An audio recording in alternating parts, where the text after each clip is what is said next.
Selamat pagi para pembaca setia kisah Senja. Hari ini, kami akan berbagi sebuah cerita yang akan membuat hati Anda terenyuh.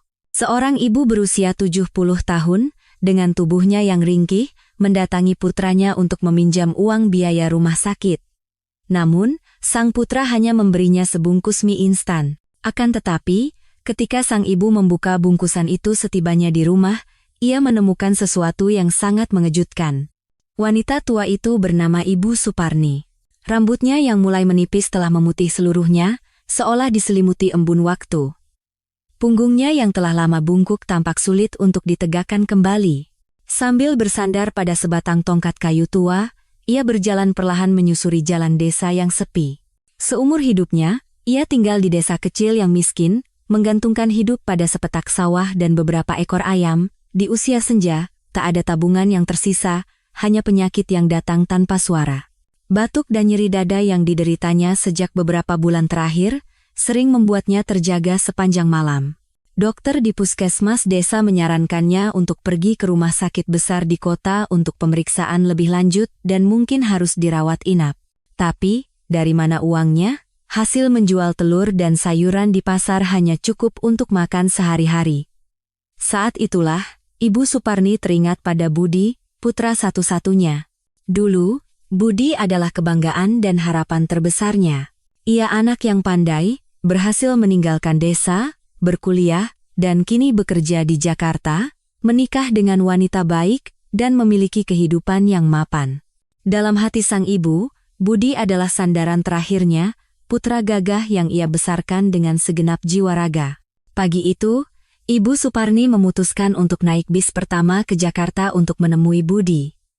Langit masih gelap, dan embun pagi masih membasahi dedaunan. Sambil melangkah meninggalkan desanya, ia berbisik lirih, "Semoga kali ini saja, kau mau mengerti keadaan ibumu, nak." Bis antar kota itu melaju berjam-jam, dan baru lewat tengah hari ia tiba di kompleks apartemen tempat Budi tinggal. Pintu unit apartemen putranya sedikit terbuka. Dengan ragu, Ibu Suparni mengetuk pintu. Tak lama kemudian, menantunya, Rina, yang membukakan pintu. Dengan riasan wajah yang rapi, Rina bertanya dengan suara dingin, "Ibu, ada perlu apa kemari? Kenapa tidak menelepon dulu?" Ibu Suparni gugup dan meremas-remas ujung bajunya yang usang. Ibu mau bertemu Budi." "Apa dia ada di rumah?" Rina tersenyum tipis. "Mas Budi sedang bekerja di kamarnya. Kalau ada yang mau dibicarakan, katakan saja pada saya." Ibu Suparni ragu sejenak, namun akhirnya memberanikan diri. Beberapa hari ini badan ibu rasanya tidak enak sekali. Dokter bilang ibu harus ke rumah sakit besar, mungkin harus dioperasi. Tapi, ibu tidak punya uang. Jadi, ibu datang kemari, berharap Budi bisa membantu sedikit. Saat mengucapkan kalimat terakhir, matanya mulai berkaca-kaca. Ia benci harus meminta-minta, apalagi pada putranya sendiri, tetapi penyakit tak bisa menunggu. Mendengar itu, Rina sedikit mengerutkan keningnya, menunjukkan raut tidak suka. Ia membalikkan badan ke dalam rumah dan berteriak, "Mas Budi, ibu datang." Katanya minta uang untuk biaya rumah sakit. Satu kalimat dingin itu menusuk tajam ke jantung Ibu Suparni, rasanya tenggorokannya tercekat. Sesaat kemudian, Budi keluar dari kamar dengan kemeja rapi sambil memegang ponsel. Ia melirik ibunya sekilas dan berkata, "Ibu sakit lagi? Kenapa tidak berobat di rumah sakit desa saja? Kan biayanya lebih murah, di Jakarta semuanya mahal." Air mata Ibu Suparni akhirnya tak terbendung. Dokter di desa bilang harus dioperasi. Kalau tidak, bisa berbahaya. Ibu hanya minta sedikit untuk biaya awalnya saja. Budi menghela napas panjang dengan wajah kesal.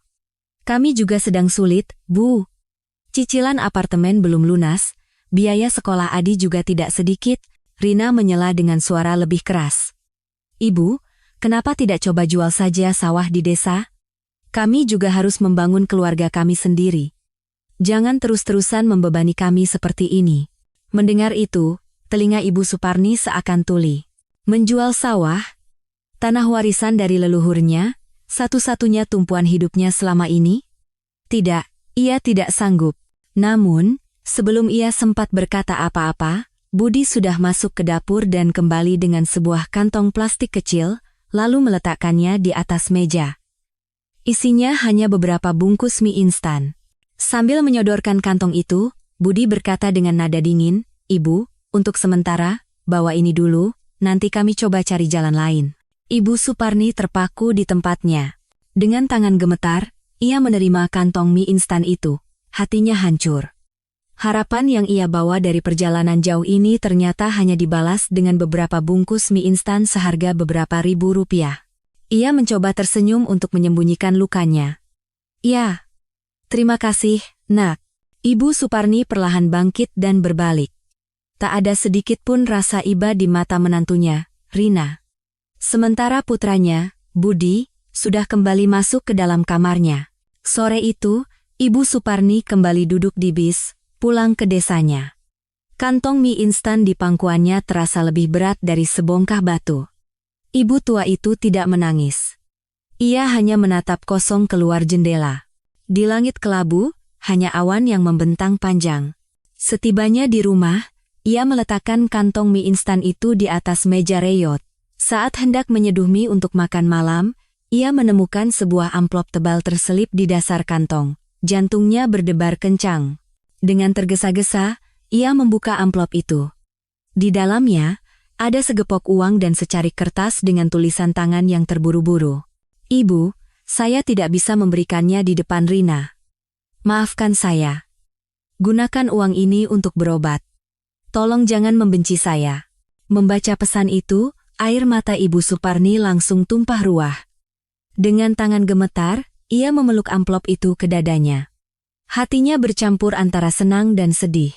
Putranya, Budi, ternyata masih memikirkannya, tetapi ia tak berani memberikannya secara terang-terangan karena takut pada istrinya. Seumur hidup ia berkorban untuk putranya, dan kini ia harus menerima kebaikan putranya dengan cara seperti ini. Satu sisi hatinya terasa hangat, namun sisi lainnya terasa perih. Ibu Suparni terus menangis tanpa suara. Di halaman rumah, senja mulai turun, dan cahaya matahari terakhir menyinari rambut putihnya, seolah membelai luka di hatinya. Namun, Ibu Suparni tidak tahu. Uang itu bukanlah sekadar hadiah, melainkan pemicu konflik tersembunyi dalam keluarga dan rentetan peristiwa tak terduga yang akan datang. Itu adalah awal dari sebuah kisah yang penuh air mata dan cobaan. Malam itu, di rumah kecilnya yang sunyi di bawah cahaya rembulan, Ibu Suparni duduk di ranjang tuanya. Dengan tangannya yang kurus kering, ia mengelus amplop berisi uang itu seolah benda paling berharga. Setiap lembar uang itu adalah penghiburan sekaligus harapan, seolah bisikan dari putranya yang ia besarkan dengan seluruh masa mudanya. Namun, di balik kebahagiaan itu, terselip kesedihan mendalam akan kenyataan bahwa putranya harus memberikan uang secara sembunyi-sembunyi karena takut pada istrinya. Ibu Suparni teringat masa kecil Budi. Ia ingat bagaimana ia harus membanting tulang, berjualan di pasar dengan menggendong dagangan di kepalanya. Tak peduli terik matahari atau hujan badai. Terkadang ia pulang larut malam dengan kaki bengkak, tetapi semua kelelahannya sirna saat melihat Budi tekun belajar. Ketika Budi diterima di universitas, ia menangis bahagia dan berkeliling meminjam uang demi membayar biaya kuliah putranya. Ia percaya, semua penderitaannya tidak akan sia-sia jika putranya berhasil. Namun, ia tak pernah menyangka, hari ini ia harus menerima bantuan dari putra kandungnya sendiri seolah seorang pengemis. Air matanya kembali membasahi bantal. Ia terisak, lalu buru-buru membekap mulutnya, takut terdengar oleh tetangga. Dalam hati ia mencoba menghibur diri, setidaknya dia masih memikirkanku. Jangan membencinya. Keesokan paginya, Ibu Suparni membawa uang itu ke rumah sakit provinsi. Setelah pemeriksaan menyeluruh, dokter mengatakan bahwa penyakit jantungnya sudah parah dan harus segera dioperasi. Mendengar biaya operasi yang mencapai puluhan juta rupiah, Ibu Suparni lemas seketika. Uang dari Budi sama sekali tidak cukup. Saat ia duduk termenung di koridor rumah sakit yang ramai, di antara puluhan pasien dan keluarga mereka, ia merasa begitu kecil dan sendirian. Saat itulah, ia teringat pada putri keduanya, Dewi. Berbeda dengan Budi, Dewi menikah dan tinggal di kota kecil yang tak jauh dari desanya. Hidupnya tidak bergelimang harta, tetapi ia selalu perhatian pada ibunya. Ia sering datang membawakan makanan atau menjahitkan baju untuknya. Terlintas di benaknya untuk meminta bantuan pada Dewi. Namun, ia segera menggelengkan kepala. Tidak mudah bagi anak perempuan yang sudah menikah untuk mengambil keputusan soal uang. Saat ia masih bimbang, ponsel tuanya di dalam saku berdering. Dewi yang menelepon. "Ibu di mana?" Tadi Dewi ke rumah, tapi ibu tidak ada. Suara cemas Dewi terdengar jelas. Ibu Suparni ragu-ragu. "Ibu sedang di rumah sakit provinsi." Dewi terperanjat. "Ibu sakit parah." Dewi ke sana sekarang juga. Tak sampai 1 jam, Dewi sudah tiba di rumah sakit. Melihat ibunya duduk meringkuk di kursi tunggu, Dewi berlari dan menggenggam erat tangannya, matanya memerah. "Kenapa ibu tidak bilang dari awal?" Ibu Suparni mencoba tersenyum untuk menutupi kekhawatirannya. "Ibu tidak mau merepotkanmu. Ibu pikir bisa mengurusnya sendiri." Mendengar itu, tangis Dewi pecah. "Mana bisa begitu? Kalau ibu sakit, mana mungkin anak tidak khawatir?" Dewi segera menelepon suaminya. Menantunya yang baik hati itu, setelah mendengar kabarnya, langsung berkata, "Kamu jaga ibu baik-baik. Bawa semua uang yang ada di rumah, kalau kurang nanti Mas carikan jalannya." Mendengar itu, hati Ibu Suparni terasa sesak. Ia merasa bersyukur sekaligus bersalah. Putrinya yang hidup pas-pasan begitu tulus membantunya, sementara putranya yang lebih kaya justru ragu-ragu karena takut pada istrinya. Ia tidak membenci Budi, tetapi rasa kecewa menyelinap jauh di dalam hatinya. Setelah beberapa hari pontang-panting, akhirnya Dewi berhasil mengumpulkan biaya operasi untuk ibunya. Ibu Suparni pun menjalani operasi dengan lancar. Selama di ruang pemulihan, Dewi selalu ada di sisinya, menyeka keringatnya dan menyuapinya bubur sesendok demi sesendok. Sambil memegang tangan putrinya, Ibu Suparni berkata dengan suara serak, "Ibu pasti telah menyelamatkan negara di kehidupan sebelumnya, hingga bisa memiliki anak sepertimu." Dewi menahan air mata dan tersenyum. "Ibu hanya perlu sehat dan terus bersama kami." Namun, kabar operasi Ibu Suparni akhirnya sampai juga ke telinga Budi. Suatu sore, Budi tiba-tiba muncul di rumah sakit. Ia membawa sekeranjang buah dengan raut wajah penuh penyesalan. Saat masuk ke kamar, ia melihat Dewi sedang merapikan bantal ibunya, dan ia berhenti sejenak. "Ibu, kenapa tidak memberitahu saya?" tanya Budi dengan nada penuh sesal. Dewi menoleh menatap kakaknya. Tatapannya penuh kekecewaan. "Bukankah ibu sudah memberitahumu? Lupa? Kalau bukan karena uang yang Mas berikan diam-diam hari itu, ibu bahkan tidak akan bisa bermimpi untuk dioperasi." Suasana di dalam ruangan menjadi tegang. Ibu Suparni buru-buru menengahi. Sudah. Jangan bertengkar. Ibu bisa selamat seperti ini saja sudah cukup." Budi menundukkan kepalanya. Ia meremas keranjang buah di tangannya, rasa bersalah membanjiri hatinya. Ia mencintai ibunya, tetapi ia tidak punya cukup keberanian untuk melompati tembok tak kasat mata antara dirinya dan istrinya. Melihat ibunya terbaring lemah di ranjang rumah sakit, ia merasa sesak oleh penyesalan. Malam itu, dalam perjalanan pulang, Budi berdiri lama di koridor rumah sakit. Ia teringat masa kecilnya, bagaimana ibunya bekerja keras di bawah hujan dan panas demi membesarkannya. Namun, di saat ibunya paling membutuhkannya, ia justru membiarkannya sendirian. Rasa bersalah itu mengiris hatinya seperti pisau. Di sisi lain, Ibu Suparni berusaha menyembunyikan kesedihannya. Ia tidak ingin anak-anaknya bertengkar karenanya. Ia tahu, kasih ibu adalah satu-satunya perekat keluarga, dan jika itu putus, ia akan kehilangan segalanya. Beberapa hari kemudian, Ibu Suparni pulih dan diizinkan pulang dengan dipapah oleh Dewi. Setiap sore, ia duduk di beranda rumah, memandangi senja, kehadiran putrinya memberinya ketenangan. Namun, di sudut hatinya, selalu ada kekhawatiran untuk Budi. Ia percaya putranya bukanlah anak yang kejam, hanya terikat oleh keadaan. Namun, Ibu Suparni tidak tahu. Selama ia dirawat di rumah sakit, di rumah Budi, api pertengkaran sudah mulai berkobar.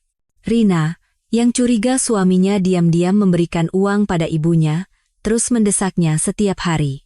Rumah pasangan muda yang dulu penuh tawa itu kini semakin dingin, dan badai yang akan datang akan menyeret seluruh keluarga ke dalam pusaran yang tak pernah mereka duga. Selama Ibu Suparni memulihkan diri di desa, suasana di rumah Budi semakin memburuk dari hari ke hari.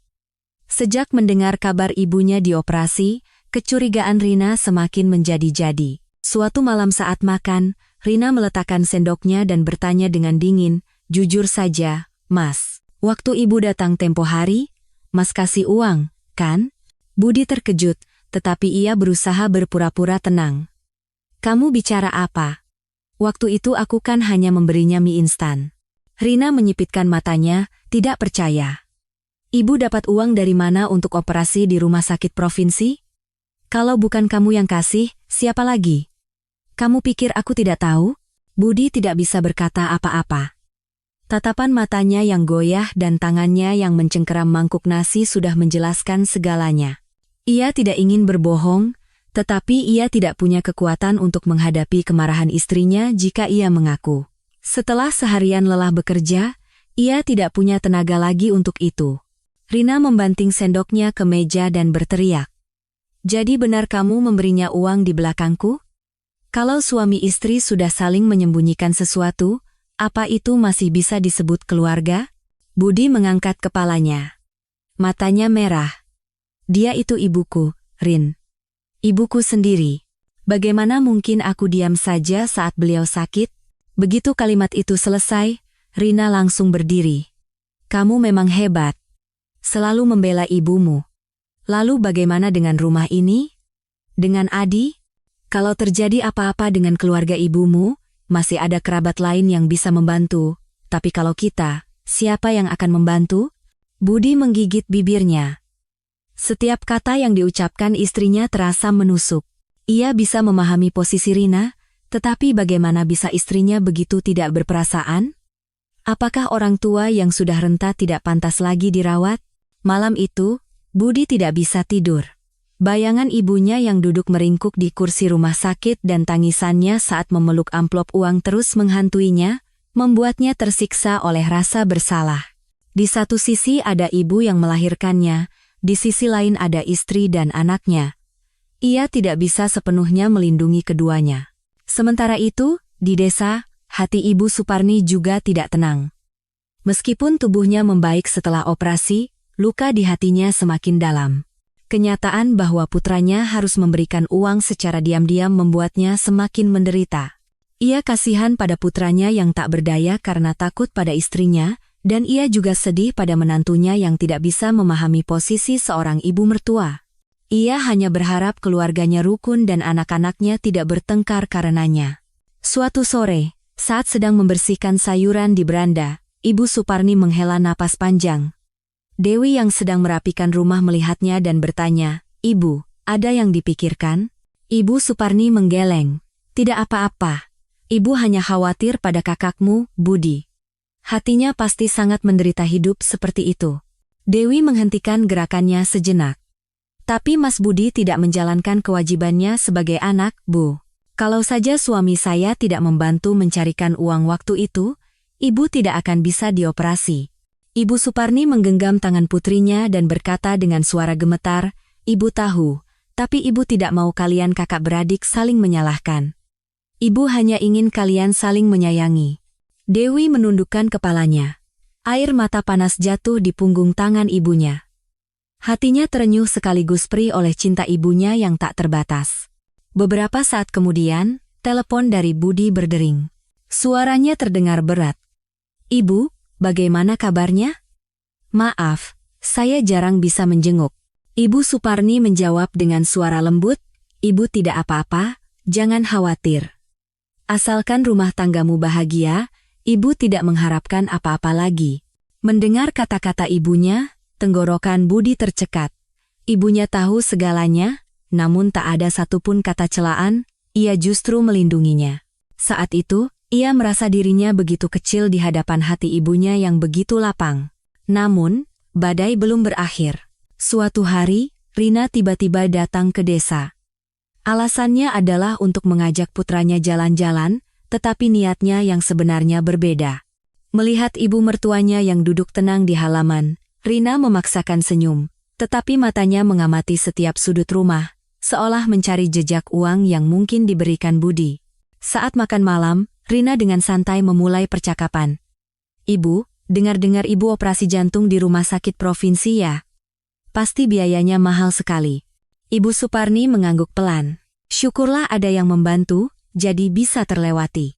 Rina melirik dan bertanya dengan nada menekan, "Yang membantu itu pasti Mas Budi, kan?" Hening sejenak. Dewi, yang duduk di sebelahnya, menjawab, "Mbak, jangan salah paham.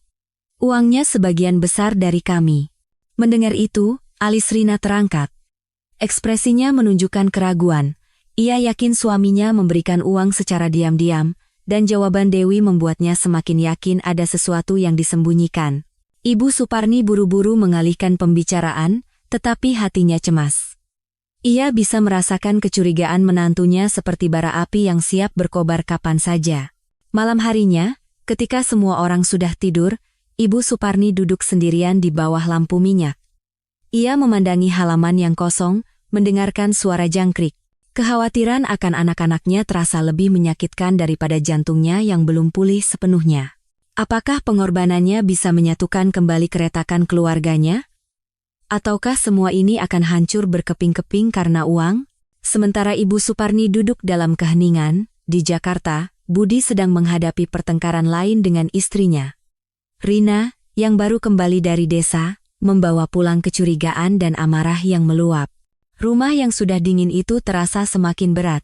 Dan tepat pada saat itu, sebuah insiden tak terduga terjadi, yang akan memaksa seluruh keluarga untuk merenungkan kembali arti hubungan darah, bakti, dan harga dari sebuah kelalaian. Sekembalinya ke Jakarta, hati Rina dipenuhi kecurigaan. Bayangan ibu mertuanya dan percakapan penuh makna saat makan malam terus berputar di kepalanya. Ia yakin Dewi tidak mungkin bisa menanggung biaya operasi yang begitu besar sendirian. Sikap suaminya yang selalu gugup setiap kali membahas uang semakin memperkuat dugaannya. Malam itu, Rina duduk meringkuk di sofa.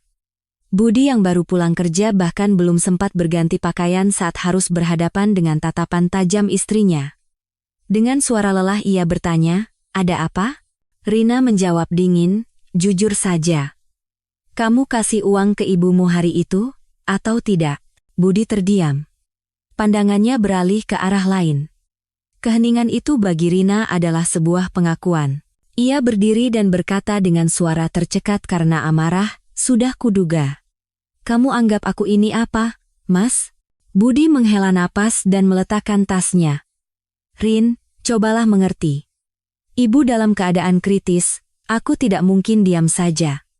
Kalau terjadi apa-apa, bagaimana aku bisa hidup dengan tenang seumur hidupku? Lalu bagaimana dengan rumah ini?" Potong Rina. Matanya sudah berkaca-kaca. "Adi masih kecil, cicilan apartemen juga masih banyak. Apa kamu tega memberikan uang itu untuk orang lain?" Budi terkejut mendengar kata-kata itu. Ia membentak, "Orang lain yang kamu maksud itu ibuku, orang yang telah membesarkanku." Rina memalingkan wajahnya dan terisak. "Aku bukan tidak mengakui beliau sebagai ibumu, tapi kalau sekali dimulai, tidak akan ada habisnya. Bagaimana kita bisa hidup kalau harus menanggung semua beban dari luar?" Pertengkaran itu tak ada ujungnya. Budi masuk ke kamar dan membanting pintu, sementara Rina terduduk di sofa sambil menangis. Di dalam hatinya, kekhawatiran realistis untuk melindungi keluarganya bercampur dengan egoisme yang tak ingin ia akui. Keesokan harinya, Budi berangkat kerja dengan perasaan kacau. Angka-angka di layar komputernya tak ada artinya. Tiba-tiba ia teringat masa lalunya. Saat ia masuk universitas, ibunya diam-diam menjual satu-satunya anting emas yang tersisa untuk membayar uang pendaftarannya. Saat itu, ia berjanji tidak akan pernah lagi membuat ibunya menderita. Namun sekarang, janji itu terasa seperti lelucon yang pahit. Sementara itu, di desa, Ibu Suparni melanjutkan masa pemulihannya dalam diam. Hatinya terasa berat karena berpikir pertengkaran putranya disebabkan oleh dirinya. "Aku yang salah karena datang ke sana dan membuat mereka bertengkar," keluhnya saat duduk di beranda. Dewi, yang mendengar itu, duduk di samping ibunya. "Ini bukan salah ibu. Sakit itu wajar, dan berobat itu hak. Kalau ada yang salah, itu adalah orang yang tidak menjalankan kewajibannya sebagai anak. Ibu Suparni menangis sambil menggenggam tangan putrinya. Ibu hanya ingin rumah tangga kalian damai. Ibu sudah tua, tidak tahu kapan akan pergi. Yang paling ibu takuti adalah melihat kalian berpisah. Dewi menundukkan kepalanya. Air mata panas jatuh di punggung tangan ibunya. Ia tidak berkata apa-apa, tetapi dalam hatinya ia bertekad akan melakukan apapun untuk mengurangi beban pikiran ibunya. Suatu sore, saat sedang menyirami sayuran di kebun, Ibu Suparni menerima sepucuk surat. Di amplopnya tertulis namanya dengan tulisan tangan yang tergesa-gesa. Itu adalah tulisan tangan Budi yang ia kenal. Ibu, pasti berat sekali beban pikiran ibu, maafkan saya. Kedepannya saya akan berusaha merawat ibu lebih baik lagi. Tapi tolong jangan katakan apa-apa pada istri saya. Saya akan mencoba memperbaiki keadaan. Salam sayang, Budi. Membaca surat itu, hati Ibu Suparni terasa perih. Ia tahu putranya masih sangat mencintainya, tetapi kenyataan bahwa ia harus melakukannya secara diam-diam begitu menyakitkan. Ia tidak ingin putranya hidup dalam ketakutan, dan ia lebih tidak ingin rumah tangganya hancur karenanya. Ia menyimpan surat itu jauh di dalam laci dan menatap ladang kosong dengan perasaan sedih. Beberapa waktu kemudian, Rina kembali datang ke desa bersama putranya. Dalam perjalanan, ia sempat bertanya kepada beberapa tetangga tentang masalah uang itu. Namun, jawaban yang ia terima selalu sama. Pujian atas ketulusan Dewi merawat ibunya. Anak seperti Mbak Dewi itu jarang ada zaman sekarang. Mereka pasangan yang baik sekali, sangat sayang pada ibunya. Mendengar pujian itu, hati Rina semakin rumit. Ia semakin yakin suaminya terlibat dalam masalah ini. Malam itu saat makan malam, Rina melontarkan satu kalimat berat. Ibu, kalau nanti butuh apa-apa, bilang langsung pada saya. Ibu tidak mau kan kami suami istri bertengkar karena masalah uang? Ibu Suparni menatap menantunya dan berusaha bersikap tenang. Ya, ibu tahu. Ibu juga tidak mau merepotkan siapapun. Dewi yang duduk di sebelahnya merasa geram, tetapi ia tidak bisa berbuat apa-apa. Ia hanya diam-diam menambahkan lauk ke mangkuk nasi ibunya. Malamnya, Rina menelepon Budi. Aku sudah tahu semuanya sekarang. Kalau kamu terus menyembunyikannya, aku tidak akan tinggal diam. Budi tidak bisa berkata apa-apa mendengar suara istrinya di seberang telepon. Tekanan berat itu membuatnya merasa seolah dunia telah memunggunginya. Di satu sisi ada ibu tua yang butuh perawatan, di sisi lain ada istri dan anak yang menuntut prioritas mutlak. Ia tidak punya tempat untuk bersandar. Tepat pada saat itulah, sebuah kejadian tak terduga terjadi. Utang yang dulu, ia pinjam dari seorang teman lama tiba-tiba menjadi masalah dan menyudutkannya. Jika ia tidak segera melunasinya, pekerjaannya pun akan terancam. Namun, semua keuangan di rumah dipegang oleh istrinya, dan ibunya baru saja selesai operasi. Budi duduk sendirian di kamar yang gelap sambil menjambak rambutnya. Ia teringat amplop uang yang ia kirimkan, tatapan lembut ibunya, dan kata-katanya, asalkan kamu bahagia, itu sudah cukup bagi ibu. Saat itu, ia sadar, jalan di depannya bukan lagi sekadar masalah uang, melainkan pilihan antara egoisme dan ikatan darah, antara tanggung jawab dan cinta. Dan di benaknya, muncul satu keputusan berani yang bisa mengubah nasib seluruh keluarganya. Di dalam kamar kecil, di bawah cahaya lampu kuning, keheningan menyelimuti. Suara detak jam dinding terdengar begitu jelas. Budi duduk berhadapan dengan Rina.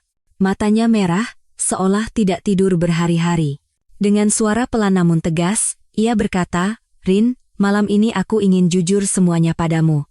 Kalau kamu masih menganggapku sebagai suamimu, tolong dengarkan aku. Rina mengangkat kepalanya. Tatapannya bercampur antara bingung dan waspada. Amarah dan kecurigaan yang menumpuk selama ini meluap. Sambil melipat tangan di dada, ia menjawab dengan nada setengah menantang dan setengah gemetar, ya, katakan saja. Mari kita lihat apa yang selama ini kamu sembunyikan. Budi menarik napas panjang, lalu perlahan mulai berbicara. Benar. Hari itu aku memberikan uang pada ibu. Tapi bukan karena aku ingin membohongimu, tapi karena kondisi ibu sangat kritis. Aku tidak bisa hanya diam dan melihat ibuku meninggal. Rina terpaku. Pengakuan itu bagai pisau yang mengiris hatinya. Semua kecurigaannya menjadi kenyataan. Ia berdiri. Matanya berkaca-kaca. Aku kan sudah bilang, hal yang paling aku benci adalah disembunyikan. Bagimu, aku ini istrimu atau hanya bayangan yang tinggal di rumah ini? Budi menahan rasa sakitnya dan memohon, Rin, tolong mengerti posisiku. Ibu telah berjuang seumur hidup untuk membesarkanku. Saat beliau meminta tolong, bagaimana mungkin aku menolaknya? Jika saat itu aku mengabaikannya, aku akan hidup dengan penyesalan seumur hidupku. Rina meremas ujung bajunya dengan tangan gemetar. Lalu rumah kita, bagaimana? Adi bagaimana? Saat kamu mengkhawatirkan ibumu, siapa yang mengkhawatirkan utang kita, beban di pundak kita? Tenggorokan Budi tercekat. Ia ingin mengatakan bahwa ia sudah memikirkan semuanya, tetapi ia tahu kata-kata istrinya tidak salah.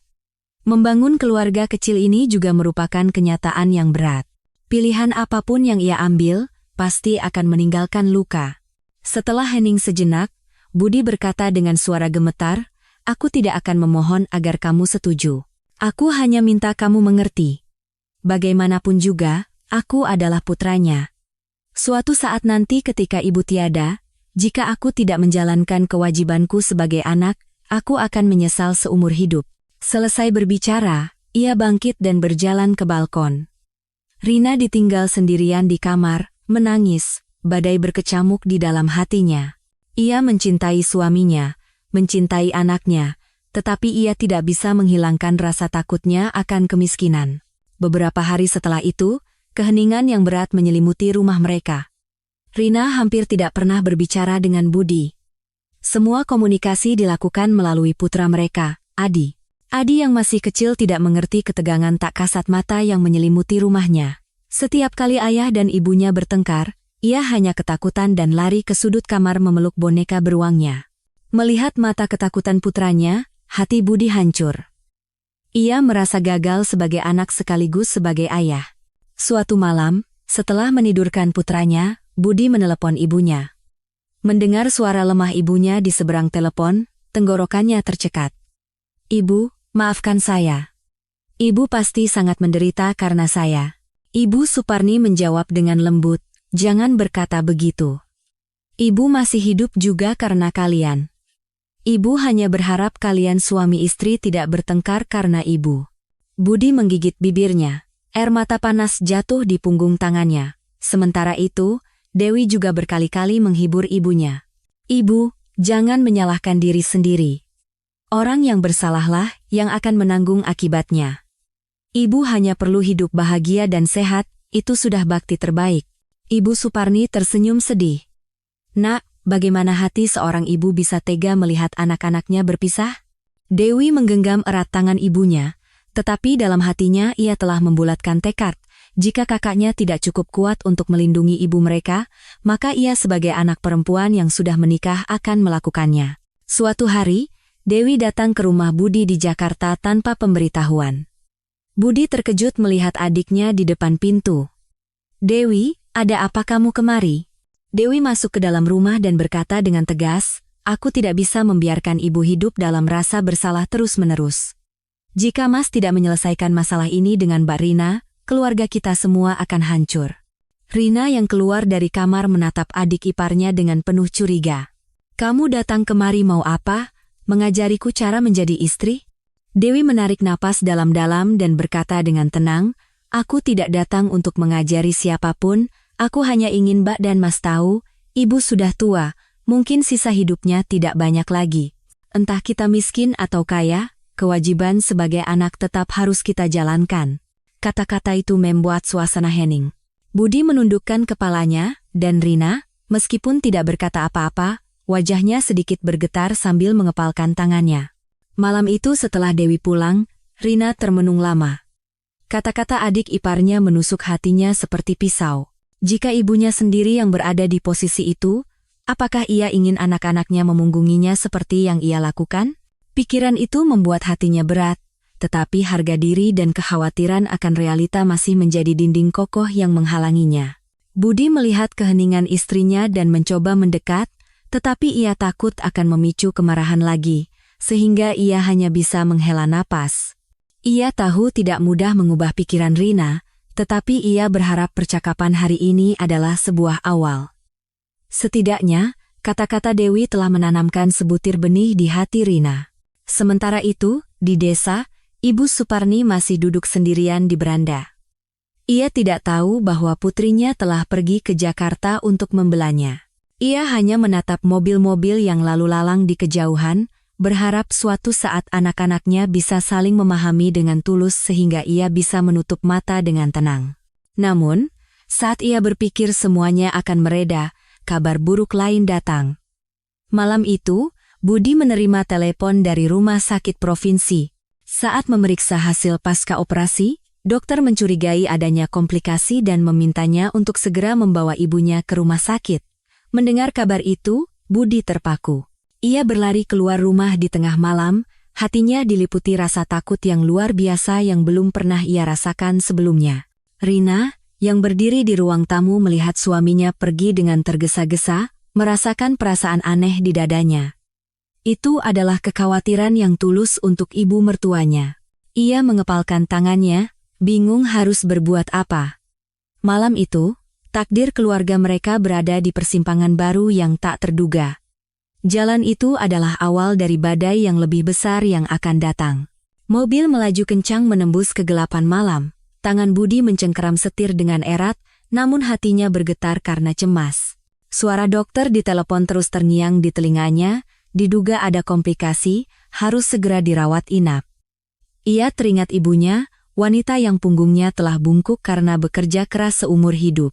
Baru beberapa hari yang lalu, ibunya masih meyakinkannya bahwa ia baik-baik saja, namun kini ia berada di antara hidup dan mati. Hati Budi hancur oleh penyesalan, pandangannya menjadi kabur. Setibanya di rumah sakit, ia berlari masuk dengan panik. Dewi sudah tiba lebih dulu. Wajahnya pucat dengan mata yang bengkak. Melihat kakaknya, Dewi berkata dengan suara serak, "Mas, ibu sekarang ada di UGD. Dokter mengatakan mereka harus terus memantau kondisinya dan belum bisa memastikan apa-apa." Budi menggenggam erat tangan adiknya. Rasa tak berdaya menghantamnya seperti ombak. Ia terduduk di kursi, menatap pintu UGD yang tertutup rapat dengan tatapan kosong, setiap detik terasa menyiksa. Tak lama kemudian, Rina juga tiba di rumah sakit. Ia menitipkan anaknya pada seorang teman dan segera menyusul. Melihat suaminya duduk dengan kepala tertunduk, ia berhenti sejenak. Itu bukanlah suaminya yang tegar dan acuh tak acuh seperti biasanya. Di hadapannya adalah seorang anak yang kecil dan rapuh, putus asa di hadapan ketakutan akan kehilangan ibunya. Rina mendekat dengan pelan dan meletakkan tangannya di bahu suaminya. Budi mengangkat kepalanya. Mata mereka yang sama-sama merah bertemu. Untuk pertama kalinya setelah sekian lama, tatapan mereka tidak dipenuhi amarah, melainkan kekhawatiran yang sama. "Ibu akan baik-baik saja," bisik Rina dengan suara gemetar. Budi hanya mengangguk tanpa kata. Saat itu, sedikit kehangatan muncul di hatinya. Bagaimanapun juga, Rina telah datang dan mengkhawatirkan ibunya. Setelah beberapa jam yang menegangkan, pintu UGD terbuka. Seorang dokter keluar dengan ekspresi serius. "Masa kritisnya sudah lewat, tapi kita harus terus memantaunya. Jantungnya sangat lemah, jadi perlu istirahat total dan perawatan rutin." Mendengar itu, mereka bertiga menghela napas lega. Dewi terduduk lemas sambil menangis. Budi menangkupkan kedua tangannya, bersyukur kepada Tuhan, dan di dalam hati Rina, selain rasa lega, muncul rasa bersalah yang mendalam. Saat masuk ke ruang perawatan, Budi menggenggam tangan ibunya yang gemetar. Dengan wajah pucat, ibunya bernapas dengan lemah namun masih berusaha tersenyum. "Jangan khawatir. Ibu masih hidup juga karena kalian." Budi menangis seperti anak kecil. Ia memegang erat tangan ibunya dan terisak. "Ibu, maafkan saya. Maafkan anakmu yang durhaka ini, tolong jangan tinggalkan kami." Ibu Suparni menatap putranya, lalu Dewi dan Rina di sampingnya dengan tatapan penuh kasih. "Ibu hanya ingin kalian saling menyayangi dan tidak bertengkar lagi. Keluarga yang rukun adalah obat terbaik untuk ibu." Satu kalimat sederhana itu membuat mereka bertiga terdiam. Rina merasakan matanya memanas. Selama ini, ia hanya memikirkan kesulitannya sendiri, kekhawatirannya akan uang, dan lupa bahwa yang paling dibutuhkan oleh ibu mertuanya yang tua dan lemah adalah cinta. Beberapa hari setelahnya, Ibu Suparni dirawat di rumah sakit. Dewi dan Budi bergantian menjaganya. Budi selalu langsung ke rumah sakit setelah pulang kerja. Rina, meskipun awalnya ragu, akhirnya mulai rutin datang. Ia diam-diam mengupaskan buah, membuatkan bubur, dan sesekali memapah ibu mertuanya berjalan di koridor. Suatu hari, saat mereka hanya berdua di kamar, Ibu Suparni menatap Rina dan berkata, "Ibu tahu kamu pasti menderita selama ini, tapi sisa hidup ibu sudah tidak banyak lagi. Kalau ibu sudah tidak ada, tolong jaga Budi dan Adi baik-baik ya." Rina terkejut dan memotong ucapan itu. "Ibu, jangan bicara seperti itu. Ibu harus hidup lama bersama kami." Ibu Suparni tersenyum dan menutupi tangan menantunya dengan tangannya yang kurus. "Ibu percaya kamu anak yang baik. Kalau kamu mencintai Budi, tolong mengerti dia. Dia itu anak sulung tapi hatinya lembut. Kalau istrinya tidak mendukungnya, dia bisa mudah hancur." Mendengar itu, Rina tidak bisa berkata apa-apa. Rasanya seperti sebuah pintu yang terkunci rapat di hatinya telah terbuka. Untuk pertama kalinya, ia melihat ibu mertuanya bukan sebagai beban, melainkan sebagai seorang ibu yang sedang mempersiapkan akhir hidupnya. Malam itu, Rina memandangi wajah ibu mertuanya yang sedang tertidur. Setiap kerutan di wajahnya membuat hatinya terasa berat. Jika ibunya sendiri yang berada di situasi ini, apakah ia akan membiarkan suaminya berpaling? Pikiran itu membuatnya merinding. Ketika Budi kembali ke kamar, ia melihat tatapan istrinya yang berbeda. Tidak ada lagi hawa dingin di matanya saat menatap ibu mertuanya, yang ada hanyalah belas kasihan dan pengertian.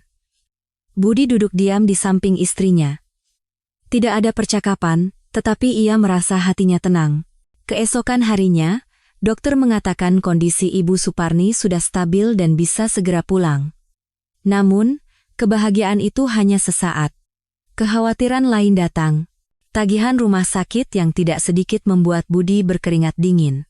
Rina, yang melihat suaminya berdiri di koridor dengan tangan gemetar memegang tagihan, mendekatinya. Ia menatap suaminya sejenak, lalu berkata pelan, "Jangan khawatir, kita pasti bisa menyelesaikannya. Nanti saya cairkan tabungan kita." Budi tidak percaya dengan apa yang ia dengar dan menatap istrinya. Air mata menggenang di matanya, tenggorokannya tercekat. Ia menggenggam erat tangan istrinya, tak ada kata yang bisa ia ucapkan. Saat itu, Budi merasakan kebahagiaan yang sederhana. Ia sadar, jika suami istri sehati, kesulitan apapun bisa diatasi.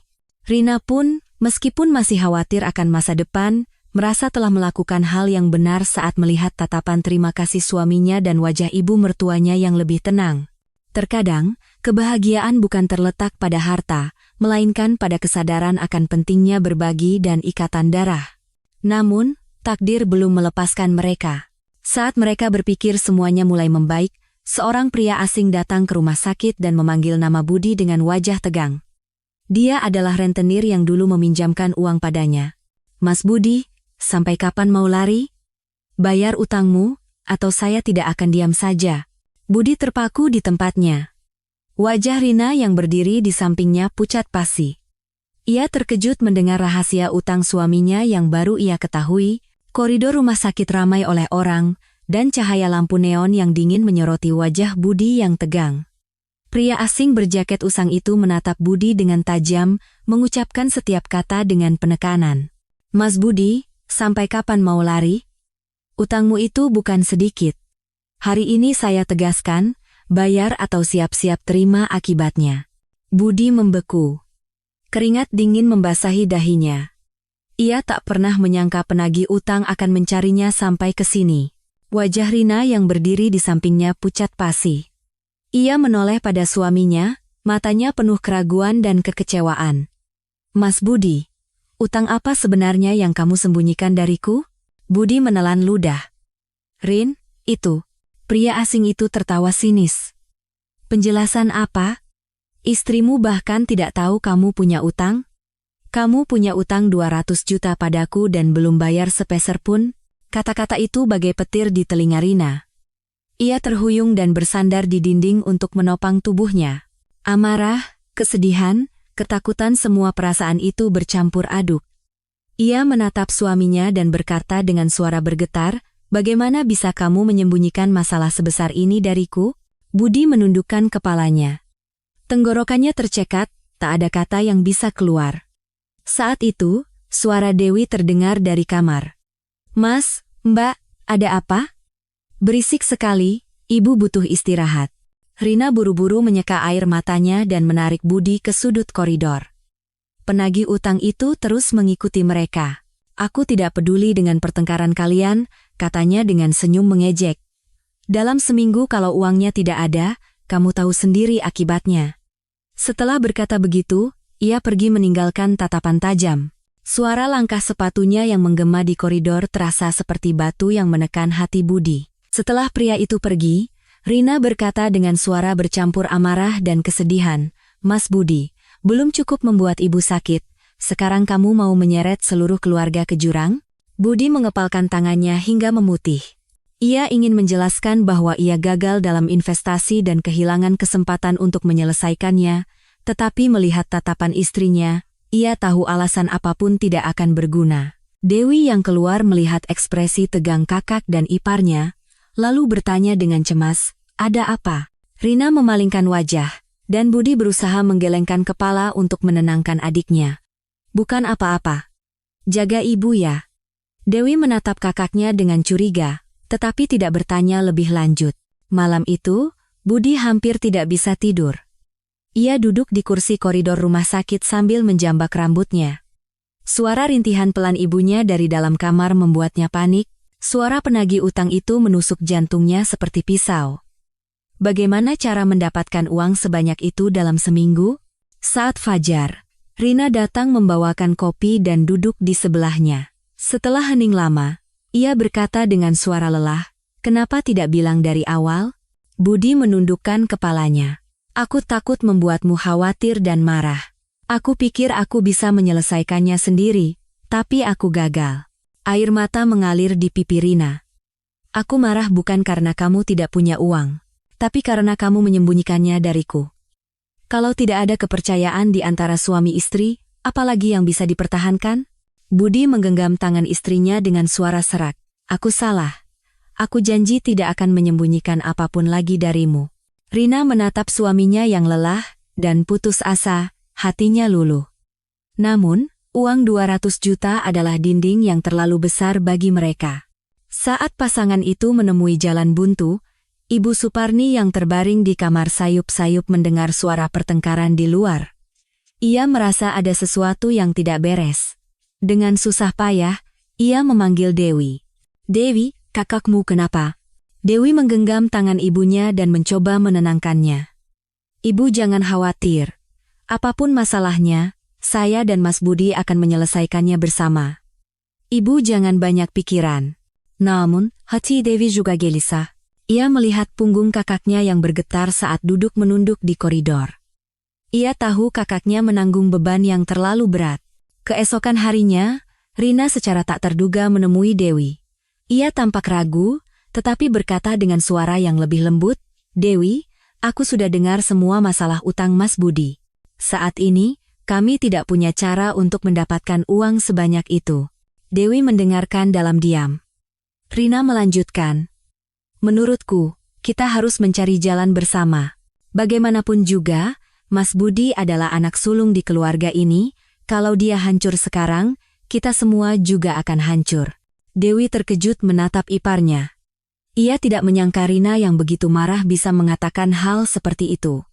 Dari mata iparnya, ia melihat kekhawatiran yang tulus, bukan lagi egoisme. Keduanya duduk di bangku di bawah pohon tua di taman rumah sakit. Dewi berkata pelan, "Aku punya sedikit tabungan. Tidak banyak, tapi bisa membantu. Kalau Mbak juga bisa membantu sedikit, kita bisa menolong Mas Budi bersama." Rina mengangguk pelan. Secercah harapan muncul. Ia berkata dengan suara lirih, "Aku juga akan mencairkan tabunganku. Memang akan sulit, tapi Mas Budi pantas mendapatkan kesempatan kedua." Saat itu, hati Dewi terasa hangat. Rasanya seperti ada ikatan tak kasat mata yang terjalin di antara dua wanita yang tadinya terasa jauh. Namun, Budi tidak tahu tentang percakapan ini. Ia masih duduk di samping ranjang ibunya, menggenggam tangannya yang kurus dengan cemas. Saat Ibu Suparni membuka mata, ia menatap wajah putranya dan bertanya lirih, "Budi, kamu menyembunyikan sesuatu dari ibu, ya?" Mendengar itu, tangis Budi pecah. Ia menelungkupkan wajahnya di tangan ibunya dan terisak, "Ibu, maafkan saya punya utang yang sangat besar. Saya tidak tahu harus bagaimana lagi." Ibu Suparni mengelus kepala putranya dengan tangannya yang kurus. Ia menghela napas dan berkata, "Nak, uang hilang masih bisa dicari, tapi keluarga tidak. Selama ada istrimu, adikmu, dan ibumu di sisimu, kamu tidak kehilangan apa-apa." Kata-kata itu meresap ke dalam hati Budi yang kelam seperti hujan di tanah yang kering. Ia mengangkat kepalanya. Ibunya tersenyum lemah namun tegar. Saat itu, ia sadar bahwa hal yang paling berharga yang ia miliki adalah keluarga. Namun, takdir belum berhenti. Saat Budi baru saja akan bernapas lega, penagih utang itu tidak hanya mengancam, tetapi juga mendatangi kantor Budi dan menekan atasannya. Kini, pekerjaannya pun terancam. Badai baru hendak menelan harapan kecil keluarganya. Kabar buruk datang lebih cepat dari yang diperkirakan. Pagi itu, saat Budi masuk ke kantor, ia merasakan tatapan berbisik dari rekan-rekannya. Seorang teman dekat menariknya ke sudut dan berbisik, "Budi, ada masalah apa?" "Tadi pagi ada orang datang ke kantor, teriak-teriak menagih utang." Budi terpaku. Ia bergegas ke ruang atasannya. Dengan wajah kaku, atasannya melemparkan sebuah map ke meja dan berkata dingin, "Pak Budi, saya tidak peduli dengan masalah pribadi Anda, tapi kejadian ini sangat merusak citra perusahaan. Jika dalam seminggu tidak Anda selesaikan, kami terpaksa harus mempertimbangkan kembali posisi Anda." Mendengar itu, kaki Budi lemas. Pekerjaan ini adalah satu-satunya sumber penghidupan keluarganya. Jika ia kehilangannya, ia benar-benar tidak punya apa-apa lagi. Ia menundukkan kepala dan berkata dengan suara gemetar, "Mohon beri saya sedikit waktu, saya akan menyelesaikannya." Keluar dari ruangan itu, ia berjalan seperti orang linglung, pikirannya kacau. Di satu sisi ibu yang sakit, di sisi lain utang yang menggunung, dan kini ancaman kehilangan pekerjaan. Rasanya seperti terperangkap dalam kegelapan tanpa jalan keluar. Sore itu, Budi kembali ke rumah sakit. Rina dan Dewi sedang merawat ibunya. Melihat suaminya masuk dengan wajah pucat, Rina merasakan firasat buruk. Setelah memastikan ibunya tertidur, Rina menarik suaminya ke koridor dan bertanya, "Jujur saja, penagih utang itu datang ke kantormu, kan?" Budi mengangguk dengan mata memerah. Dengan suara serak ia berkata, "Benar. Kalau kamu dan Dewi tidak membantuku, aku akan kehilangan segalanya." Tenggorokan Rina tercekat. Selama beberapa hari, ia dan Dewi telah berdiskusi untuk mencairkan tabungan mereka demi membantu suaminya, tetapi ia sadar situasinya jauh lebih serius dari yang ia bayangkan. "Mas Budi, apa kamu sadar telah membawa keluarga kita ke situasi ini?" teriak Rina sambil menahan air mata. Budi menunduk tanpa kata. Saat itu, Dewi yang keluar dan sayup-sayup mendengar percakapan mereka, terkejut. "Mas, dia sampai datang ke kantormu?" Budi mengangguk lemah. Dewi menghela napas, tetapi tidak lagi menyalahkan kakaknya. Ia berkata dengan tegas, "Baiklah, aku akan ambil semua tabunganku. Mbak Rina juga sudah setuju membantu. Gunakan ini untuk menutupi utangmu dulu. Tapi berjanjilah Mas. Ini yang terakhir.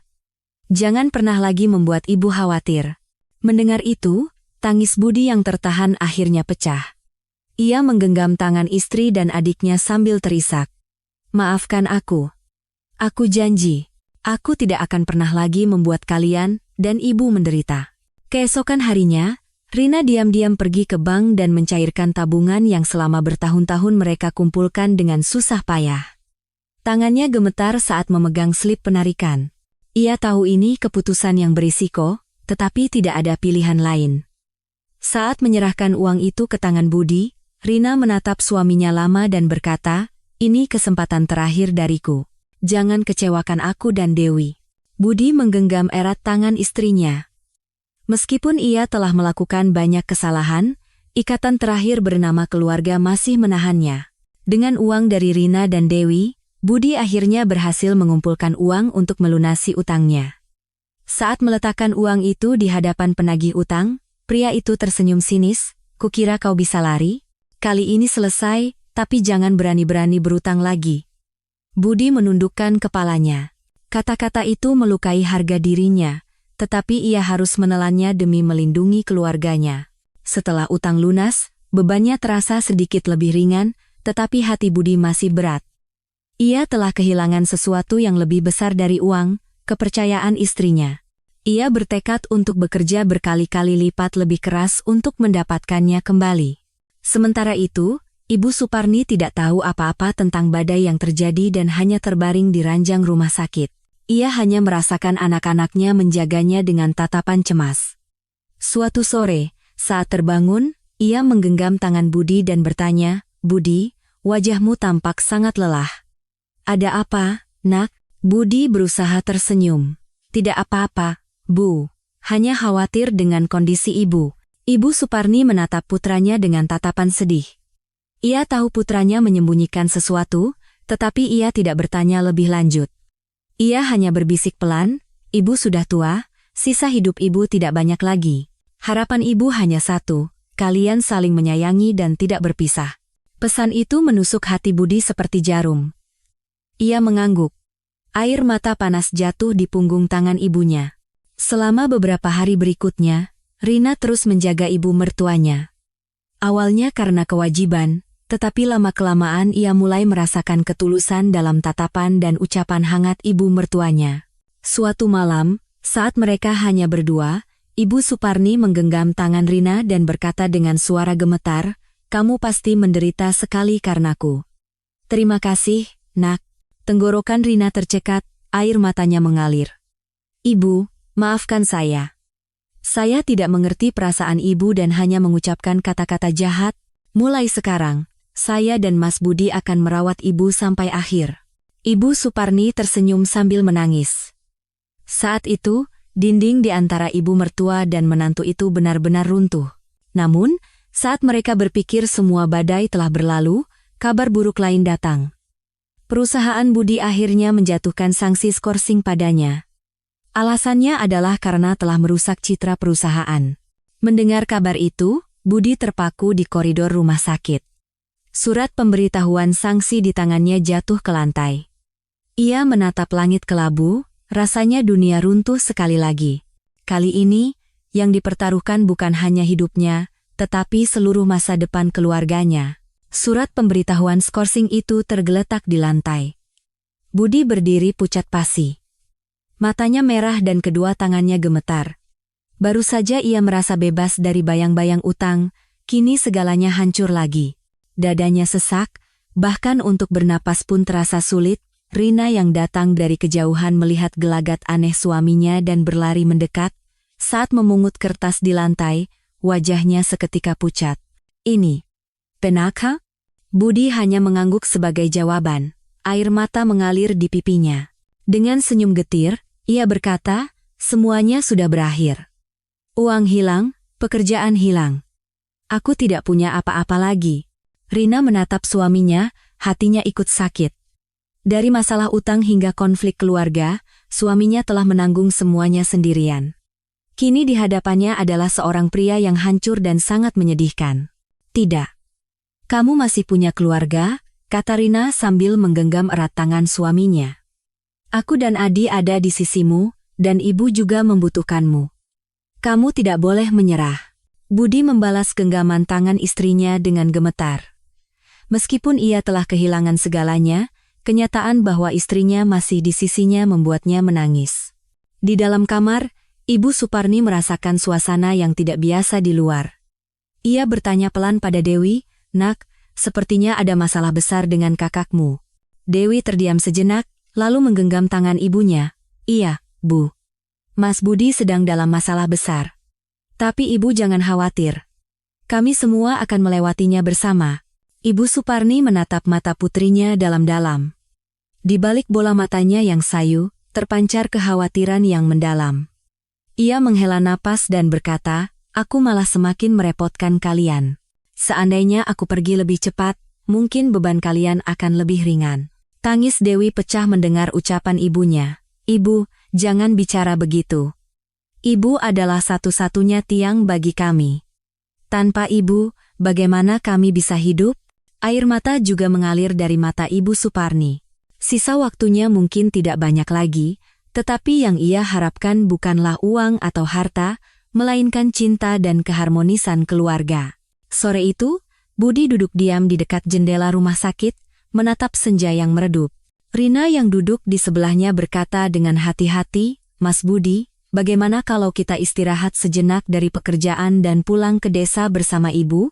Mungkin ini bisa menjadi kesempatan untuk memulai segalanya dari awal." Budi terkejut menatap istrinya. Selama bertahun-tahun ia hanya fokus pada kesuksesan di kota, dan tidak pernah terpikir untuk kembali ke desa. Namun, tatapan tulus istrinya membuat hatinya goyah. Kembali ke desa? Iya. Hidup di desa mungkin sulit, tapi kita punya tanah dan tetangga di sana. Kita bisa memulai dari hal kecil. Yang penting adalah hidup tanpa utang, tanpa harus memikirkan pandangan orang lain, dan dengan hati yang tenang. Budi terdiam. Rasanya seperti secercah cahaya menerangi hatinya yang gelap. Mungkin kembali ke desa adalah satu-satunya jalan keluar. Keesokan harinya, Budi berdiskusi dengan Dewi. Mendengar rencana kakaknya, Dewi mengangguk dengan mata berbinar. "Aku juga berpikir begitu. Desa kita memang miskin, tapi orang-orangnya hangat. Kalau Mas Budi kembali, semua pasti akan membantu."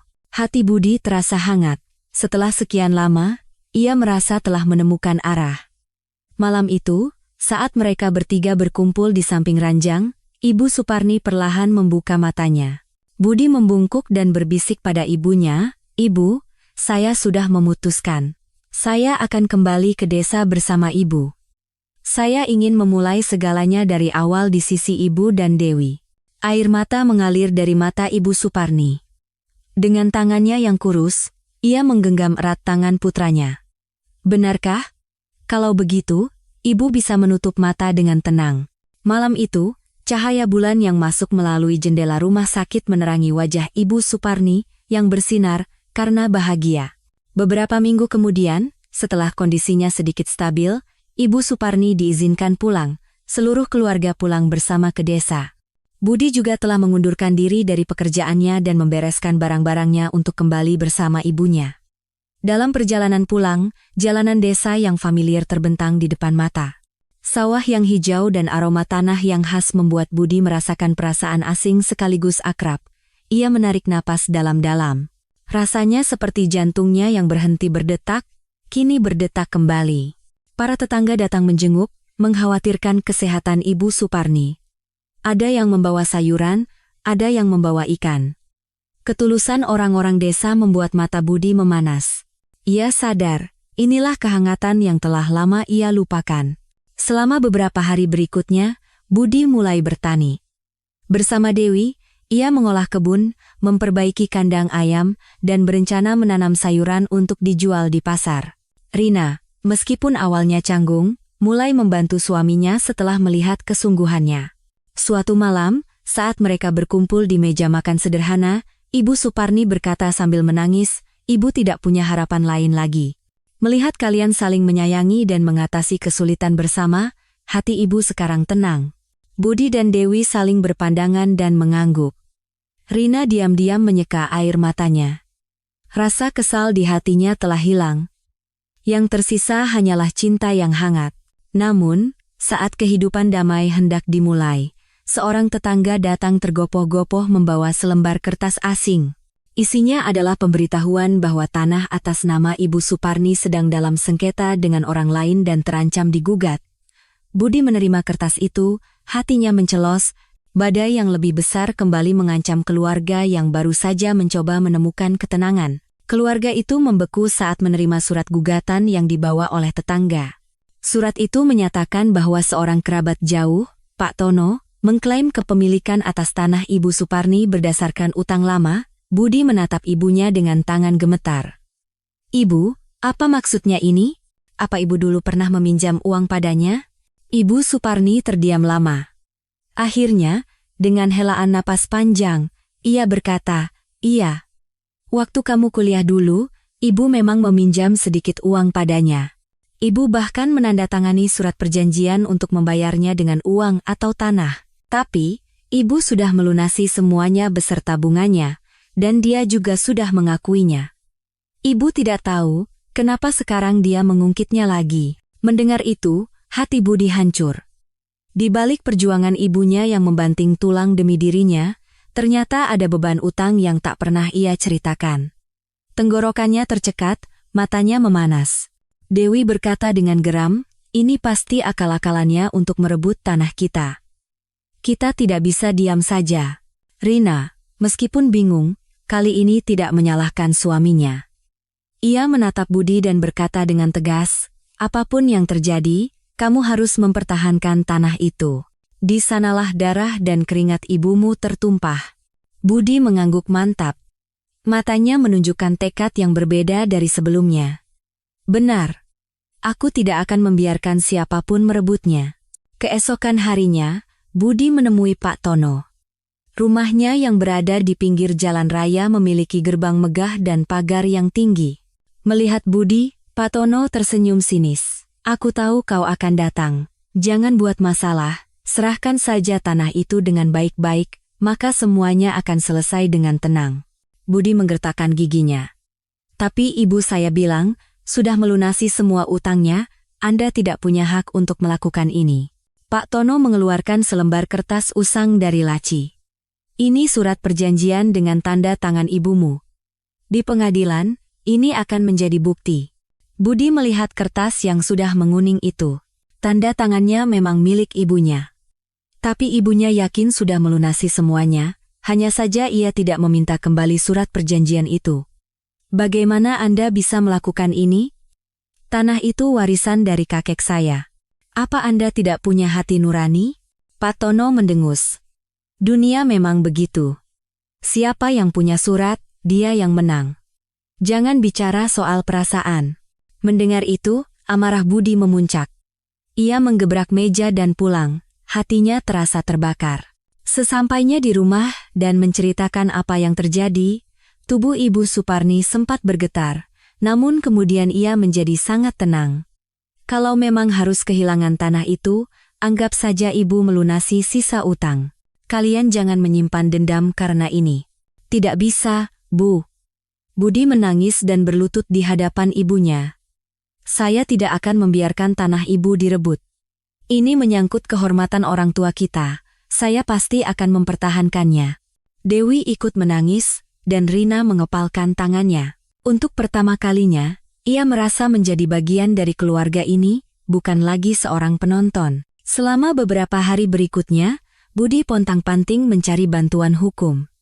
Seorang teman lama mengenalkannya pada seorang pengacara muda yang bersemangat. Setelah memeriksa berkas, pengacara itu berkata, masalahnya adalah tidak ada bukti bahwa ibu Anda telah melunasi utangnya. Tapi, jika kita bisa menemukan saksi yang melihat pembayaran itu, kita masih punya peluang untuk menang. Kata-kata itu memberi Budi harapan. Ia teringat dulu ibunya pernah meminta tolong pada seorang kakek tetangga untuk menyampaikan uang kepada Pak Tono. Keesokan harinya, Budi menemui kakek tetangga itu. Kakek berambut putih itu tubuhnya kurus, tetapi tatapan matanya masih tajam. Mendengar cerita Budi, kakek itu menepuk lututnya. Tentu saja aku ingat. Aku sendiri yang beberapa kali mengantarkan uang dari ibumu kepadanya. Saat lunas, aku bahkan menyuruhnya merobek surat perjanjian itu, tapi dia selalu menundanya. Budi menggenggam erat tangan kakek itu dengan gembira. Kek, tolong jadilah saksi untuk kami. Ini satu-satunya kesempatan untuk mempertahankan tanah ibu. Kakek itu mengangguk tanpa ragu. Jangan khawatir. Kebenaran harus diungkapkan. Aku tidak bisa diam saja melihat orang dizalimi. Budi meninggalkan rumah kakek itu sambil menangis. Rasanya seperti menemukan seberkas cahaya di tengah kegelapan. Selama itu, Ibu Suparni merasa sedih melihat putranya kembali menderita. Namun, dari tatapan putranya yang penuh tekad, Ia melihat pertumbuhan dalam dirinya. Sambil menggenggam tangan Rina, Ibu Suparni berkata, "Dulu ibu khawatir karena budi hatinya terlalu lembut, tapi sekarang berkatmu, dia menjadi lebih tegar." Rina terkejut sekaligus merasa hatinya hangat.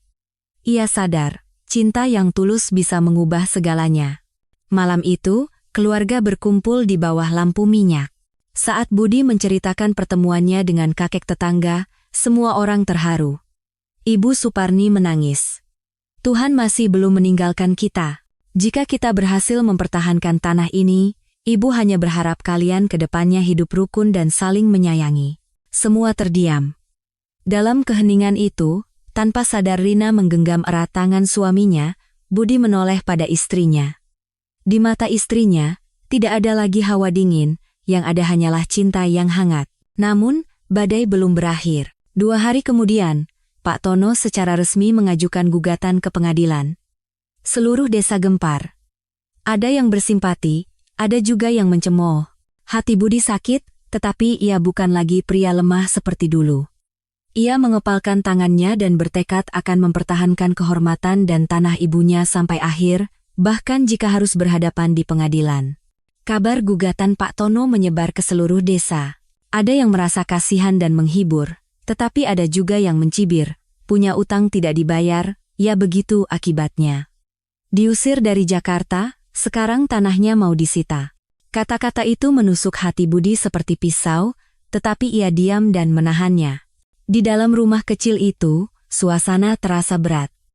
Ibu Suparni duduk di beranda, menatap halaman kosong dan berkata dengan suara serak, "Budi, sudahlah, menyerah saja. Kalau dia mau, berikan saja tanah itu. Sisa hidup ibu tidak banyak lagi. Ibu tidak tega melihat keluarga kita menderita karena tanah." Budi berlutut di hadapan ibunya. "Ibu, ini bukan sekadar tanah. Ini adalah tempat di mana seluruh hidup ayah dan ibu tertumpah, tempat kita lahir dan besar. Kalau saya menyerah, dengan wajah apa saya akan bertemu ayah nanti?" Ibu Suparni menangis sambil mengelus kepala putranya. "Ibu lebih takut kehilanganmu daripada kehilangan tanah." Mendengar itu, Budi terdiam. Ia tahu bagi ibunya, anak adalah segalanya, tetapi kali ini ia tidak bisa mundur. Rina, yang mendengar semua percakapan itu, banyak merenung. Dulu ia hanya memikirkan uang dan beban realistis, melupakan nilai ikatan darah. Tetapi kini, melihat ketegasan suaminya, ia bertekad akan mendampinginya melawan kesulitan apapun. Malam itu, Rina duduk di samping suaminya dan berkata pelan, "Aku akan ikut bersaksi bersamamu. Apapun kata orang, aku akan membela ibu di pengadilan." Budi menatap istrinya dengan haru dan mengangguk. Ia tidak lagi sendirian. Pada hari persidangan, seluruh warga desa datang untuk menonton. Meskipun pengadilannya kecil, suasananya sangat tegang. Pak Tono duduk di kursi penggugat dengan ekspresi percaya diri sambil memegang berkas usang. Di kursi tergugat, ada Budi, Rina, Dewi, dan saksi kunci, kakek tetangga. Ibu Suparni tetap di rumah, karena kesehatannya tidak memungkinkan, ia hanya bisa berdoa. Di hadapan hakim, Pak Tono menyatakan dengan suara lantang, "Saya telah meminjamkan uang dan memiliki surat perjanjian. Karena utang tidak dibayar, sudah sepantasnya saya menerima tanah sebagai gantinya." Para penonton mulai berbisik, semua meramalkan kemenangan Pak Tono. Kemudian, Budi berdiri. Meskipun gemetar, suaranya tegas. "Yang mulia, memang benar ibu saya meminjam uang, tetapi semuanya sudah dilunasi. Hari ini, ada saksi yang akan membuktikannya." Kakek tetangga maju ke kursi saksi dengan bantuan tongkat. Suaranya pelan namun mantap. "Saya sendiri yang beberapa kali mengantarkan uang kepada Pak Tono. Ketika lunas, saya bahkan menyuruhnya merobek surat perjanjian itu. Orang yang diam saja waktu itu, sekarang malah berbalik, itu tidak benar." Para penonton kembali bergemuruh. Wajah Pak Tono berubah. Ia berteriak, "Bagaimana bisa percaya omong kosong tanpa bukti? Itu semua bohong." Saat itu, Rina berdiri. Matanya bersinar tegas. "Sejak saya menjadi menantu di rumah ini, saya melihat dengan mata kepala sendiri bagaimana ibu berhemat demi melunasi utang itu. Saya sendiri beberapa kali menemani ibu membawa uang ke rumah kakek ini. Jika ini bohong, biarlah langit dan bumi yang menjadi saksinya. Ruang sidang menjadi hening. Orang-orang melihat ketulusan di mata Rina. Kata-katanya menusuk nurani Pak Tono seperti panah. Ia menjadi gugup dan tergagap, keringat dingin mengalir di dahinya. Hakim bertanya dengan tegas, "Penggugat, apakah benar Anda tidak menerima uang?" Pak Tono bungkam. Keheningannya adalah bukti yang paling kuat. Akhirnya, hakim membacakan putusan. Gugatan penggugat, Pak Tono, ditolak karena tidak memiliki dasar hukum. Mendengar itu, Budi terduduk lemas dan menangis. Dewi ikut terisak, dan Rina memeluk suaminya dengan erat. Pak Tono diam-diam meninggalkan ruang sidang di bawah tatapan hina orang-orang. Saat mereka pulang, Ibu Suparni sudah menunggu dengan cemas. Melihat wajah ceria anak-anaknya, ia tahu segalanya. Ia menangis sambil menggenggam tangan putra dan menantunya. "Terima kasih. Yang ibu dapatkan bukan tanah, tapi hati kalian. Sekarang ibu sadar, jika keluarga kita bersatu, tidak ada yang bisa memisahkan kita." Mendengar itu, semua orang terharu. Saat itu, semua dendam dan kesalahpahaman sirna, yang tersisa hanyalah cinta keluarga yang hangat. Malam itu, Budi duduk di beranda menatap langit yang penuh bintang. Rina datang dan menyandarkan kepalanya di bahu suaminya. "Tanpamu, aku pasti sudah hancur. Terima kasih sudah percaya dan mendampingiku." Rina tersenyum. "Aku juga berterima kasih. Berkat semua cobaan ini, aku sadar bahwa yang lebih berharga dari uang adalah keluarga." Di bawah cahaya rembulan yang temaram dan suara jangkrik yang merdu, Budi merasakan kedamaian sejati setelah sekian lama. Meskipun mungkin akan ada lebih banyak kesulitan di masa depan, kini ia memiliki kekuatan untuk melindungi orang-orang yang ia cintai. Kabar kemenangan di pengadilan membuat desa ramai selama beberapa hari. Ada yang ikut merayakan, ada pula yang menyalahkan keserakahan Pak Tono. Namun bagi keluarga Budi, kemenangan ini lebih dari sekadar mempertahankan tanah. Ini adalah keyakinan bahwa jika mereka bersatu, mereka bisa melawan ketidakadilan apapun. Malam itu, di meja makan sederhana, wajah keluarga itu dihiasi senyuman. Ibu Suparni berkata sambil menangis, "Kalian sekarang benar-benar sudah dewasa. Seandainya ayah kalian masih hidup, dia pasti akan bahagia di surga." Budi menggenggam erat tangan ibunya. "Ibu, saya tidak akan membiarkan ibu menderita lagi. Kesulitan apapun yang datang, saya akan mengatasinya." Rina pun mengangguk pelan. Matanya kini penuh dengan kepercayaan yang hangat. Setelah itu, kehidupan di desa perlahan mulai stabil. Budi, bersama Dewi, mengubah kebun menjadi ladang sayuran organik, beternak ayam, dan memelihara ikan, memulai sebuah pertanian kecil. Dengan pengalamannya di kota, ia mengelola pertanian secara sistematis dan segera mendapatkan hasil yang baik. Rina juga membantu suaminya dengan mencatat pembukuan dan mencari pasar. Duduk di beranda melihat anak-anaknya sibuk bekerja menjadi satu-satunya hiburan bagi Ibu Suparni. Namun, di samping kebahagiaan, kekhawatiran juga datang. Kesehatan Ibu Suparni semakin hari semakin menurun, dan batuknya semakin sering. Suatu malam saat sedang menyiapkan makan, Ibu Suparni tiba-tiba batuk hebat dan pingsan. Keluarga segera membawanya ke rumah sakit. Budi menggenggam tangan ibunya dan berkata dengan suara gemetar, "Ibu, tolong sadarlah.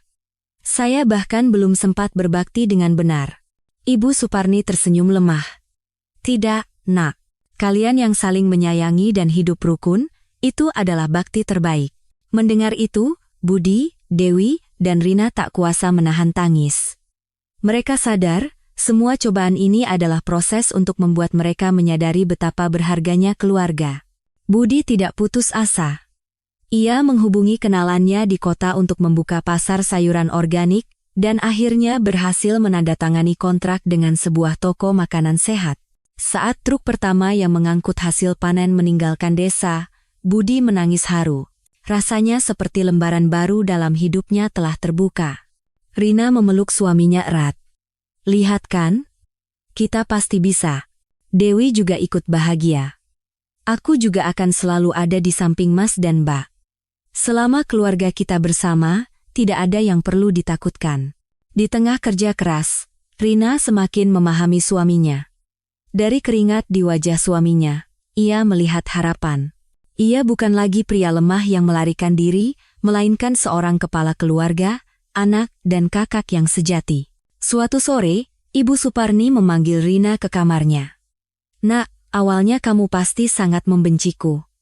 Tapi sekarang Ibu lihat, tidak ada menantu yang lebih berbakti darimu. Terima kasih sudah bertahan di sisi Budi." Rina menangis dan menggenggam tangan ibunya. "Ibu, saya yang salah. Mulai sekarang, saya akan merawat ibu seperti ibu kandung saya sendiri." Ibu Suparni menangis sambil mengangguk. Saat itu, semua dinding di antara mereka runtuh, yang tersisa hanyalah ikatan ibu dan anak yang hangat. Namun, kebahagiaan singkat itu kembali diuji. Suatu pagi, beberapa orang asing datang dan mengaku sebagai petugas pemerintah. Mereka mengatakan ada laporan bahwa pertanian Budi melanggar standar kebersihan dan mereka datang untuk melakukan inspeksi. Budi terpaku. Ini bukan kebetulan. Ini pasti ulah Pak Tono yang dendam karena kalah di pengadilan. Ia menatap istri, ibu, dan adiknya dengan cemas. Badai sepertinya belum berakhir. Suara ketukan pintu yang keras mengejutkan seluruh keluarga. Saat Budi membuka pintu, 3 pria berjas berdiri di sana. Salah satunya berkata dengan nada resmi, "Ada laporan bahwa pertanian organik Anda melanggar standar kebersihan. Kami datang untuk melakukan inspeksi lapangan." Jantung Budi mencelos. Ia yakin ini adalah ulah Pak Tono. Namun, ia menarik napas dalam-dalam dan berkata dengan tenang, "Silakan masuk. Kami bertani dengan jujur, tidak ada yang perlu disembunyikan." Rina yang berlari dari dapur memeluk anaknya, menatap suaminya dengan cemas. Dewi juga berdiri di ambang pintu, bingung. Hanya Ibu Suparni yang duduk di kursinya, menatap putranya dengan tatapan kuat seolah memberinya kekuatan. Para petugas memeriksa ladang dengan teliti, mengambil sampel tanah, air, dan pupuk. Dengan wajah dingin, mereka terus mencatat. Salah satunya berkata ketus, "Jika laporan ini terbukti benar, Anda tidak hanya akan didenda, tapi izin usaha Anda juga bisa dicabut." Mendengar itu, Rina menangis menatap suaminya. Budi mengepalkan tangannya, tetapi berkata dengan tegas, "Saya yakin pertanian kami bersih. Silakan ambil semua sampel untuk diperiksa. Apapun hasilnya, kami akan menerimanya secara transparan." Sikapnya yang percaya diri membuat para petugas sedikit ragu. Mereka mengambil sampel dan pergi dengan dingin, meninggalkan keheningan yang berat di rumah. Begitu pintu tertutup, tangis Rina pecah. "Mas Budi, kalau hasilnya buruk, kita benar-benar akan tamat." Budi memeluk istrinya erat. "Aku tahu. Tapi Tuhan selalu menolong hambanya yang berusaha. Selama kita benar, tidak ada yang bisa terus-menerus menyakiti kita." Dewi juga menyeka air matanya dan berkata, "Aku percaya pada Mas. Apapun yang terjadi, kita akan hadapi bersama." Ibu Suparni menangis menatap anak-anaknya. "Anak-anakku, jika keluarga sehati, badai apapun bisa dilewati." Beberapa hari kemudian, hasil pemeriksaan keluar. Mengejutkan, semua sampel dinyatakan layak. Tidak ada pelanggaran yang ditemukan. Kabar itu menyebar ke seluruh desa. Orang sebaik mereka, siapa yang tega memfitnahnya? Puji orang-orang. Mendengar kabar itu, Budi menghela napas lega. Senyum mereka di wajah Rina dan Dewi. Ibu Suparni duduk di beranda, tersenyum cerah. Kebenaran akan selalu menang. Kalian hanya perlu hidup dengan baik seperti sekarang. Budi yakin Pak Tono ada di baliknya, tetapi ia tidak lagi melawannya. Ia memilih untuk membuktikan segalanya dengan hasil kerjanya. Waktu berlalu, pertanian Budi semakin dipercaya. Distributor besar di kota bahkan menawarkan kontrak. Saat menerima penghasilan pertama dari hasil keringat dan air matanya, Budi menangis haru. Ia memberikan uang itu ke tangan ibunya. "Ibu, sekarang saya sudah bisa merawat ibu." Ibu Suparni menerima uang itu dengan tangan gemetar sambil menangis. "Anakku akhirnya sudah menjadi orang dewasa sejati. Bukan karena uang ini, tapi karena kau telah menjadi kepala keluarga yang sesungguhnya." Melihat itu, Rina merasakan kebahagiaan yang sejati. Membandingkan kebenciannya di masa lalu dengan momen ini, ia merasa semua pengorbanannya tidak sia-sia. Namun, kesehatan Ibu Suparni semakin hari semakin memburuk. Suatu malam, ia mengalami sesak napas yang hebat. Budi dan Dewi bergegas membawanya ke rumah sakit. Rina menyusul sambil menggendong anaknya. Di bawah cahaya terang dan suara mesin di UGD, Budi berdiri dengan cemas. Semua kenangan, dari perjuangan ibunya membesarkannya, hingga saat ibunya pulang sambil menangis membawa kantong mie instan, melintas di benaknya, menyayat hatinya. Rina menggenggam erat tangan suaminya. Untuk pertama kalinya, melihat suaminya terisak seperti anak kecil, ia berbisik, "Ibu pasti kuat. Kita harus percaya." Pintu UGD terbuka, dan dokter keluar. Masa kritisnya sudah lewat, tapi jantungnya sudah sangat lemah. Sebaiknya Anda bersiap untuk kemungkinan terburuk. Budi terduduk lemas. Dewi meraung, dan Rina memeluk mereka. Saat dipindahkan ke kamar perawatan, Ibu Suparni pucat, tetapi berusaha tersenyum. Melihat anak-anaknya di sisinya, ia berbisik, "Waktuku sudah tidak banyak lagi, tapi hatiku tenang, kalian sudah belajar untuk saling menyayangi dan bersatu. Itulah warisan terbesar yang ibu tinggalkan untuk kalian." Ketiganya berlutut, menggenggam tangan ibu mereka, dan menangis. Saat itu, mereka sadar. Cinta seorang ibu lebih agung dari apapun di dunia, dan semua cobaan ini adalah untuk membuat mereka lebih menghargai satu sama lain. Di malam desa yang sunyi, bayangan kesedihan menyelimuti rumah itu, tetapi api cinta yang menyala jauh lebih terang. Setelah melewati masa kritis, Ibu Suparni meminta untuk pulang. Ia ingin menghabiskan sisa hari-harinya di rumah yang penuh kenangan, merasakan angin dan aroma tanah, bukan di rumah sakit yang dingin. Budi dan Dewi menahan tangis dan setia mendampingi ibunya. Rina juga tidak pernah jauh dari sisi ibu mertuanya sambil merawat anaknya. Suatu pagi, Ibu Suparni memanggil ketiganya ke samping tempat tidurnya. "Anak-anakku, sepertinya waktu ibu sudah tiba. Ibu tidak punya penyesalan apapun. Hanya saja, ingatlah ini. Tanah dan uang bisa hilang, tetapi cinta keluarga akan abadi." Budi menangis dan menggenggam tangan ibunya. "Ibu, saya bahkan belum sempat berbakti. Bagaimana bisa ibu meninggalkan kami?" Ibunya mengelus kepala putranya. "Kau sudah berbakti sepenuhnya. Hidup dengan jujur, menyayangi istri dan adikmu, itu sudah cukup." Dewi menelungkupkan wajahnya di bahu kakaknya dan terisak. Rina juga tak kuasa menahan tangis. Ia menggenggam tangan ibu mertuanya dan berkata dengan suara gemetar, "Ibu, maafkan saya. Kedepannya, saya akan menjaga Mas Budi dan Adi menggantikan ibu." Ibu Suparni tersenyum puas dan mengangguk pelan. Sore itu, di pelukan anak-anaknya, Ibu Suparni menutup mata dengan damai. Pemakamannya sederhana, tetapi seluruh warga desa datang untuk mengantarnya ke peristirahatan terakhir. Mereka menangis, mengenang kebaikan dan kehangatan hatinya selama hidup. Budi berlutut di samping peti jenazah dan terisak. "Ibu, saya akan hidup dengan baik agar tidak mempermalukan ibu. Beristirahatlah dengan tenang di surga." Setelah pemakaman, kehangatan Ibu Suparni masih terasa di rumah. Budi, Rina, dan Dewi semakin saling menyayangi dan mengandalkan satu sama lain. Pertanian mereka semakin maju, dan kehidupan mereka membaik. Suatu sore, Budi membawa putranya ke makam ibunya. Anaknya bertanya, "Ayah, kenapa nenek tidak pulang ke rumah?" Tenggorokan Budi tercekat, tetapi ia tersenyum sambil memeluk putranya. "Nenek sudah pergi ke surga, Nak, tapi nenek akan selalu menjaga Adi dari sana.